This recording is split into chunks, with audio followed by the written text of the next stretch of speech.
All right, I bet that's going to fix it. You should be able to hear me now. I apologize if you weren't able to hear me before. So just give me a thumbs up if you have me now, and we'll go from there. Um, anyway, I got some of my students with me. If and I'm thanking you for coming out tonight.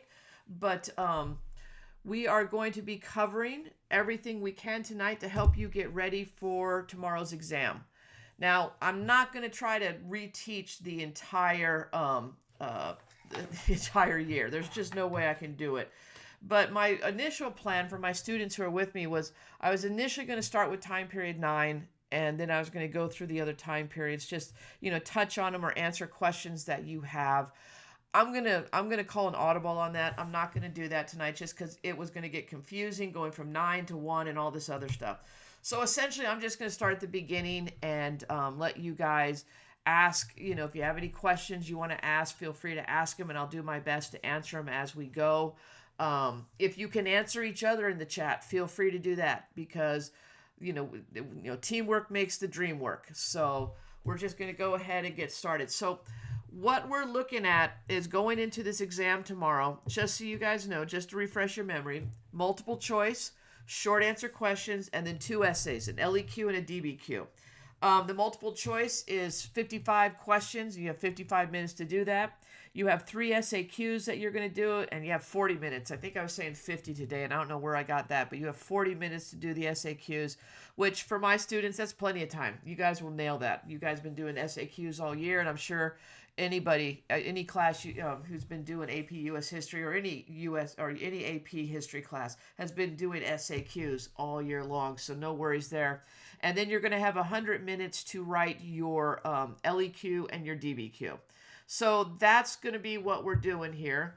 I'm going to tell you right now that it looks like we have a lag between me talking and what you see. So if I don't answer your question right away, then don't worry, I'm going to catch up because if I had to guess right now, yeah, I'm seeing myself on YouTube right now, and I'm about a minute and a half behind, on YouTube where I am now. So it is just what it is. So we're going to go ahead and get started. Now, I'm going to start in time period 1. Time period 1 is a very small time period in regards to what's being covered. It's only 4 to 6% of the exam. You're not going to see any LEQs or DBQs on time period 1.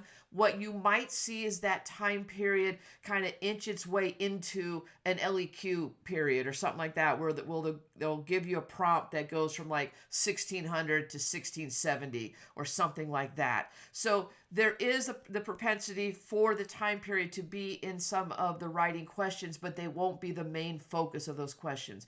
And honestly, you can always use things from time period 1 for contextualization when you're writing. But time period 1 primarily focuses, it's 1491 to 1607. 1491 represents everything before the Europeans arrived in North America, all the way to 1607, which is the first permanent English colony, Jamestown. So know your time periods, and my students, we've been practicing these time periods for, how many quizzes did we take to get to know them? So knowing these time periods is going to help you out a lot. There's several key ideas that you need to know about time period 1. The very first one I want you to know is about the Native American populations. Very diverse, with very different ways of life, and their ways of life were essentially modeled by the environment in which they lived in. So you want to be each of these regions. So if you're talking about the Northeast, the obvious tribe I want you to know is the Iroquois Confederacy, because they're going to be in several different time periods that we talk about. So know the Iroquois. In the Southeast, the Cherokee is probably the number 1. If you know the 5 civilized tribes from the Southeast, you're great, but the Cherokee's right up there at the top. But the civilized tribes are the Cherokee, the Choctaw, the Creek, the Seminole, and the Cherokee. Yeah, okay, I think I got all 5 of them. So that's the Southeast. The Plains Native Americans, there's a number of tribes you should know. Obviously, the Sioux, the Lakota Sioux, is probably, I would say, my number 1. But if you're familiar with the Cheyenne, the Shoshone, those type of tribes, the hunter and gatherers, then you're good. And then finally in the Southwest, the Pueblo. You got to know the Pueblo. So be familiar with those. When I talk about being familiar with these Native American tribes, what I want you to be able to do is I want you to be able to talk about the types of lives they lived. For example, in the Southwest, you had the Pueblo who lived. Shoot. Okay, there we go. So that's the Pueblo. For the Plains, you need to know that they're hunters and gatherers. They're going to follow the bison. They're going to follow the game wherever it goes. So they live in teepees, and it's easy to pack up and move and stuff like that. In the Northeast, the Iroquois, they depend on a lot of resources up there. They have a lot of lumber. They have fish. They do agriculture as well up there. They live in longhouses. So these are the kind of things you need to know about the different Native American tribes and the regions they live in. And just always remember that these regions, or the lifestyle they live, is based on the environment they live in. They adapt to their environment. And so keep that in mind. And also remember, when you start looking at all the Native Americans, there's so many different cultures. We tend to lump them all together in this big term called Native Americans. But there's hundreds of different tribes, hundreds of different ideas and cultures and stuff like that. So that's what this time period is about, is these different cultures and these different groups of peoples who lived in North America. But all that's going to change when the Europeans come into the Americas. Now, we got to look at, number one, why they came. So the Europeans are going to come looking, it's the 3 Gs, God, glory, gold. They're looking for new sources of wealth. They're looking to increase their empires, and they're also looking to spread their faith. That's the general driving factor behind European exploration and European colonization. The biggest group that comes in during this time period is going to be the Spanish. Spanish are going to settle down in the southwestern part of North America. And what we're going to see is they're going to come in and they are going to, exert their power over the Native Americans. So understand why each European group comes into the Americas. And if you know that, I think you'll be good for time period 1. When you look at the big effects of time period 1, you've got to talk about the Columbian Exchange. The Columbian Exchange basically changed life in both the Americas as well as in Europe. The positive change for Europeans was new fresh food and resources, so it's going to increase the lifespan of Europeans. There is a positive play for the Native Americans with the Columbian Exchange. They're also going to be introduced to new crops and new animals, and such as horses. We always key in on the horses, but that's the one that changed their life the most. But we also know that the biggest effect of the Columbian Exchange for the Native Americans is going to be the introduction of disease. And disease is going to come in and pretty much wipe out the Native Americans, where in the first 100 years, we're going to see 90% of the Native American populations decimated by disease. And that's going to make them much easier to conquer by these European powers when they come in.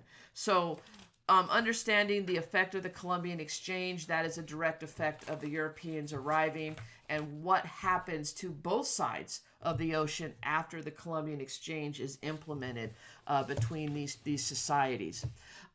Really, what the other thing you need to understand about this time period is when the Spanish did arrive, they are going to fundamentally change the social and the economic makeup of the Americas. So essentially what you're going to see happening is the Spanish are going to come in and they're going to institute a political system called the encomienda system. Now the Spanish, remember, one of the main reasons they're coming in is to extract wealth from North America, and they are going to look to the Native Americans to be that labor source that they use in the southwest part of North America. And the encomienda system is the system of forced labor that they use.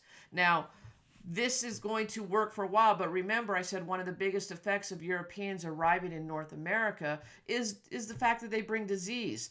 And the natives are affected by that disease. Numbers are going down, and that's going to affect the labor force that the Spanish have. So as they lose Native Americans to death and to disease and to death, they also lose Native Americans who are running away, escaping because they know how to get away and where to hide and stuff. their labor numbers are going down, so they're going to have to find a new labor source for all to extract the wealth from this region, and so they're going to turn to African slavery.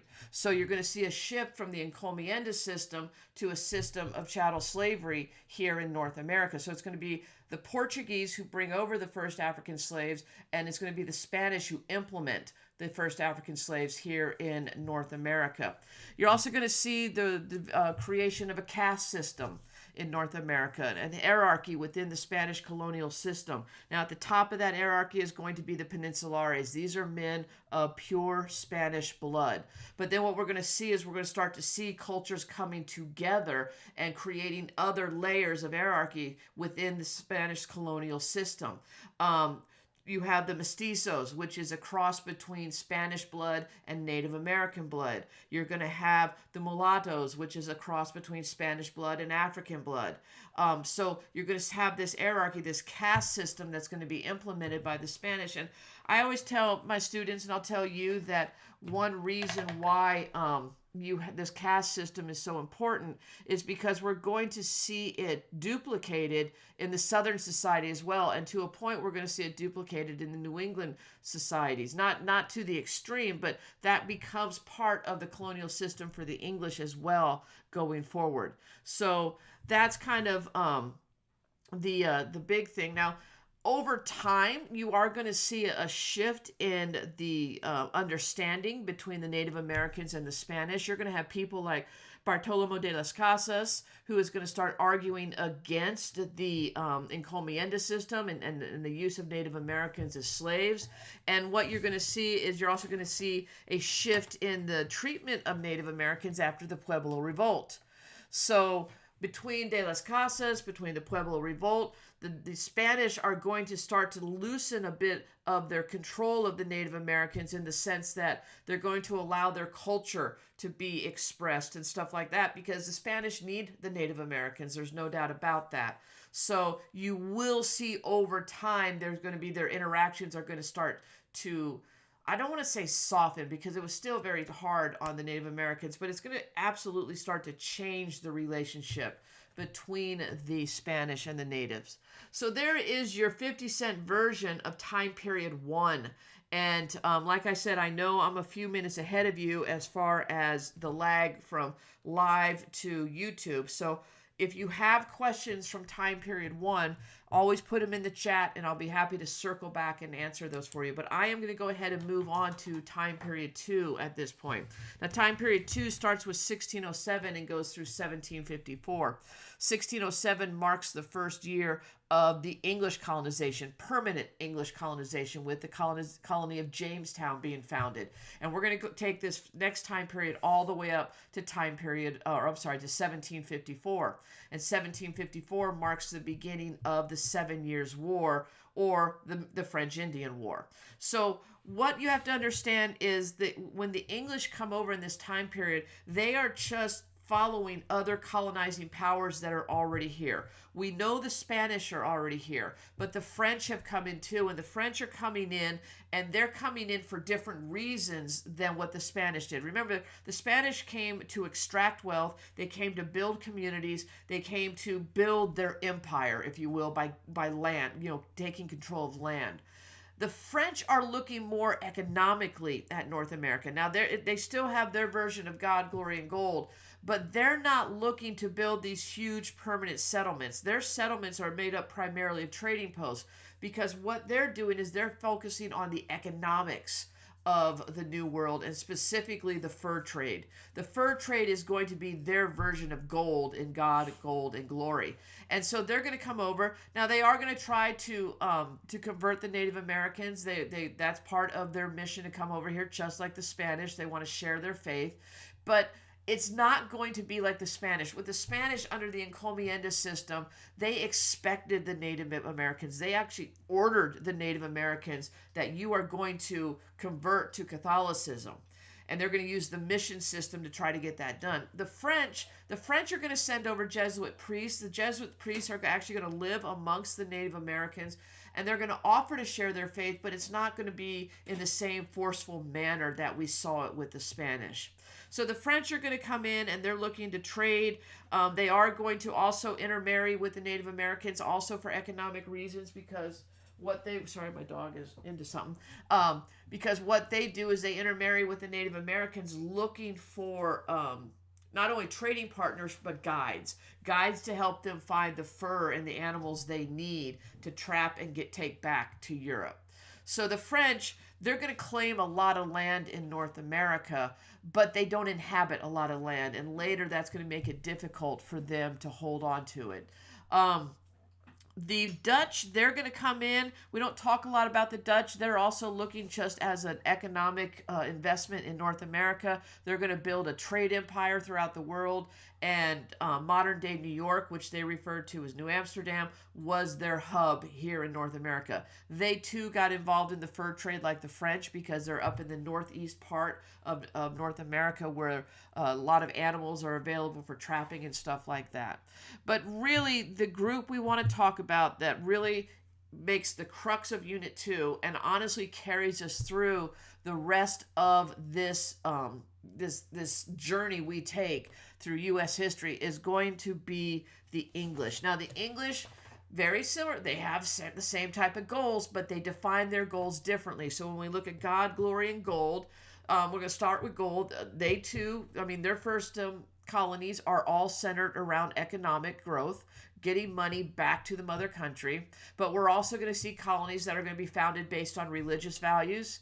And we're also going to see England wanting to expand her territory. England's going to come in and want to build larger settlements, permanent settlements, because permanence leads to dominance. And if we have these permanent colonies here in North America, that's going to be easier for us to hold on to versus the French, who are just building trading posts. The Spanish at this point, they're still down in the Southwest. They're doing their own thing, but they are actually, building their own communities as well. Okay, I got some questions coming in. And Miriam, Federalist and Anti-Federalist, I will definitely get to that. Political parties are always going to be mentioned on the AP exam. DBQ predictions are predicted to be about the progressives. I don't know about that. I have my own prediction, but I'll tell you what, I will circle back around to these. I promise I will. So, let me finish up Unit 2, and then I'm going to circle back to your questions, and then I'll move into Unit 3 if that sounds fair. Okay? So what I'm talking about with the English in Unit 2, we're talking about the foundation of Jamestown. And Jamestown, basically in the Chesapeake region was centered around Virginia, Maryland. They're going to be based on cash crops, tobacco.